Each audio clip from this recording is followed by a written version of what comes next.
malulah kita hari ini. Negara menjual belikan kesehatan untuk rakyatnya, padahal seharusnya negara menjamin itu. Dan harus dipahami oleh kita semua bahwa negara harus memberi jaminan kesehatan kepada anak bangsa Indonesia. Tapi hari ini telah hilang dari negeri kita. Bahkan ada orang berbisnis kesehatan untuk negara ini demi keuntungan pribadi mereka. Dan ini kejahatan besar kepada bangsa dan negara. Dan ini merongrong apa yang sudah menjadi falsafah bumi, air, kekayaan yang ada di dalamnya untuk kepentingan dan kemakmuran rakyat. Ini akibat salah menerjemahkan Sumpah Pemuda. Akibat salah menerjemahkan nilai Pancasila. Hari ini lihat telah muncul peternakan kebodohan, peternakan kemiskinan, peternakan keterbelakangan, peternakan yang akan menghancurkan pemuda masa kini. Maka siapa pejabat negara yang merusak bangsa dengan oligarkinya, merusak negara dengan kezalimannya, maka itu harus dituntut oleh pemuda untuk menghakimi mereka di tengah kehidupan bangsa yang sudah ada 76 tahun ini. Maka wahai para pemuda, maju ke depan, tidak pantang mundur. Sebagaimana pemuda masa lalu berjuang tanpa menyerah, mereka ingin ada bangsa yang bernama Indonesia. Ayo kita jihad membela Islam dan Muslimin. Bismillahirrahmanirrahim. Assalamualaikum warahmatullahi wabarakatuh. Waalaikumsalam. Waalaikumsalam warahmatullahi wabarakatuh. Tuan-tuan guru, MC kita, host kita malam hari ini semuanya sekjen. Ada sekjen Miumi dan ada sekjen Majelis Ulama Indonesia yang sudah mengantar kita Indonesia kita satu. Tentu tema malam hari ini adalah ikatan besar dari makna Sumpah Pemuda. Maka wahai para pemuda, jika hari ini sebagian anak bangsa pemuda Indonesia dari Sabang sampai ke Merauke, dari Merauke sampai ke Sabang, yang hari ini nilai Sumpah Pemuda itu hanya sebagai ucapan, maka kita sebagai generasi muda, terutama umat Islam dan seluruh anak bangsa Indonesia di mana saja berada, sungguh luar biasa para pendiri bangsa meletakkan bangsa karena sumpah.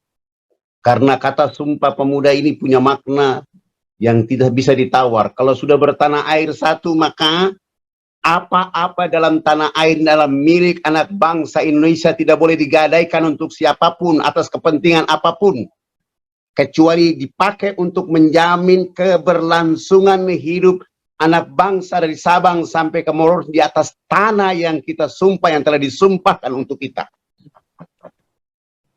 Maka hari ini pemuda yang sedang tidur, pemuda yang sedang belajar, pemuda yang sedang berbaring, bangkitlah kita semua untuk bertanya kepada diri kita, jiwa raga saya untuk negara hari ini apa yang aku lakukan? Kepada bangsa hari ini apa yang aku persembahkan sebagai pemuda?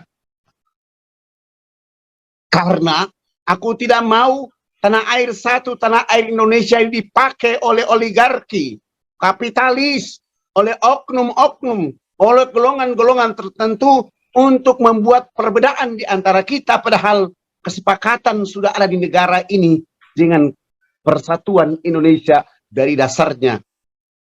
Kita bertanah air satu, tanah air Indonesia itu. Maka tidak boleh sejengkal tanah pun, sewilayah apapun menjadi milik orang lain, tetapi menjadi milik anak bangsa Indonesia yang dirawat oleh kita pemuda hari ini. Bahkan kita akan menjadi pemuda yang menjaga tanah air satu, tanah air Indonesia, sampai anak cucu akan datang menggantikan kita. Apalagi bicara bahasa. Orang-orang Indonesia pemuda hari ini tidak menjaga merawat bahasa Indonesia yang menjadi bahasa yang meyakinkan kita tentang berdirinya negara ini. Orang lebih baik menggunakan bahasa asing, seakan-akan bahasa itu lebih hebat, bahkan merusak tatanan kebangsaan kita dengan bahasa yang mereka pakai. Na'udzubillahi min zalik. Maka wahai pemuda, kata ulama kita pada masa lalu, Kami mati muda, pekerjaan belum selesai, belum apa-apa. Begitulah kata-kata Khairul Anwar untuk kita. Itu artinya pesannya kepada anak bangsa, pesan kepada pemuda, pesan kepada kita semua bahwa kalimat Indonesia untuk semua harus dijaga dengan kekokohan persatuan oleh karena negara diletakkan pada tauhid ketuhanan Maha Esa. Kita berada pada agama yang dimiliki oleh kita masing-masing. Tapi kita tidak boleh membuat sesuatu yang membuat perbedaan, golongan, pribadi, kelompok, oligarki, dan lain-lain sebagainya. Dan hari ini akibat salah menerjemahkan Sumpah Pemuda, akibat salah menerjemahkan nilai Pancasila, hari ini lihat telah muncul peternakan kebodohan, peternakan kemiskinan, peternakan keterbelakangan, peternakan yang akan menghancurkan pemuda masa kini yang tidak akan bangkit masa akan datang. Kalau hari ini kita semua tidur, kita diam, kita tidak bergerak untuk menyampaikan kepada bangsa bahwa Indonesia kita semua, Indonesia kita bersama, pemuda kita bersama dengan sumpah ini meyakinkan kita. Dan itu menjadi gerakan ruh kebangsaan yang tidak boleh dilecehkan oleh siapapun. Bertanah air satu, berbangsa satu, bahkan berbahasa satu di negeri ini. Maka kita harus bangkit. Bangkit untuk menyatukan yang salah dan keliru hari ini terjadi di tengah-tengah bangsa. Kita bersatu untuk menyampaikan pesan kepada seluruh pemuda di negeri ini bahwa kita harus menjaga negeri ini tanpa beban apapun. Dan tidak boleh membiarkan sesuatu yang mengorek nilai persatuan hari ini.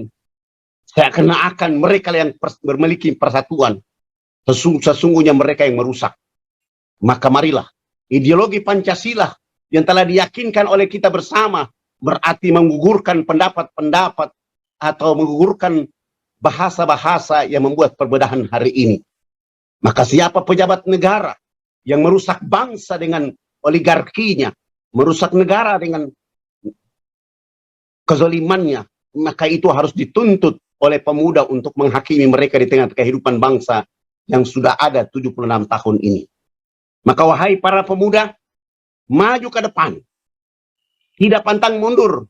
Sebagaimana pemuda masa lalu berjuang tanpa menyerah, mereka ingin ada bangsa yang bernama Indonesia. Indonesia sudah ada. Kita pernah berikrar, Indonesia harga mati, NKRI harga mati, Negara Kesatuan Republik Indonesia harga mati. Bahkan sebagian mengatakan NKRI sudah final. Maka marilah kita menjaga NKRI harga mati. NKRI sudah final dengan energi Sumpah Pemuda itu untuk melihat ke depan bahwa di sanalah terjamin kedaulatan bangsa. Kedaulatan bangsa itu ada karena kedaulatan Pancasila, kedaulatan Undang-Undang 45. Maka marilah kita koreksi orang yang berusaha merongrong dan membuat porno terhadap Undang-Undang 45 harus dikoreksi total oleh para pemuda di negeri ini. Karena roh bangsa ini akibat para oligarki, para hawa nafsu yang ingin merusak bangsa dengan membuat Undang-Undang 45 dengan hawa nafsu dan keinginan yang merusak Indonesia dari Sumpah Pemuda itu sendiri. Jangan pernah mundur, jangan pernah ketakutan, tapi mimpilah bahwa bicara hari ini, berjuang hari ini sebagai hadiah untuk anak cucu kita hidup dalam keadaan damai dalam kedaulatan bangsa Indonesia. Allahu Akbar, Masya Allah. Pancasila sudah menjadi jaminan ketuhanan yang Maha Esa, kemanusiaan yang adil dan beradab. Ruh ketuhanan Maha Esa adalah ruhnya ada kemanusiaan yang adil dan beradab di republik yang kita cintai. Ruh kemanusiaan ini terjaga oleh karena adanya nilai persatuan yang telah dijaga oleh masyarakat seluruh bangsa Indonesia.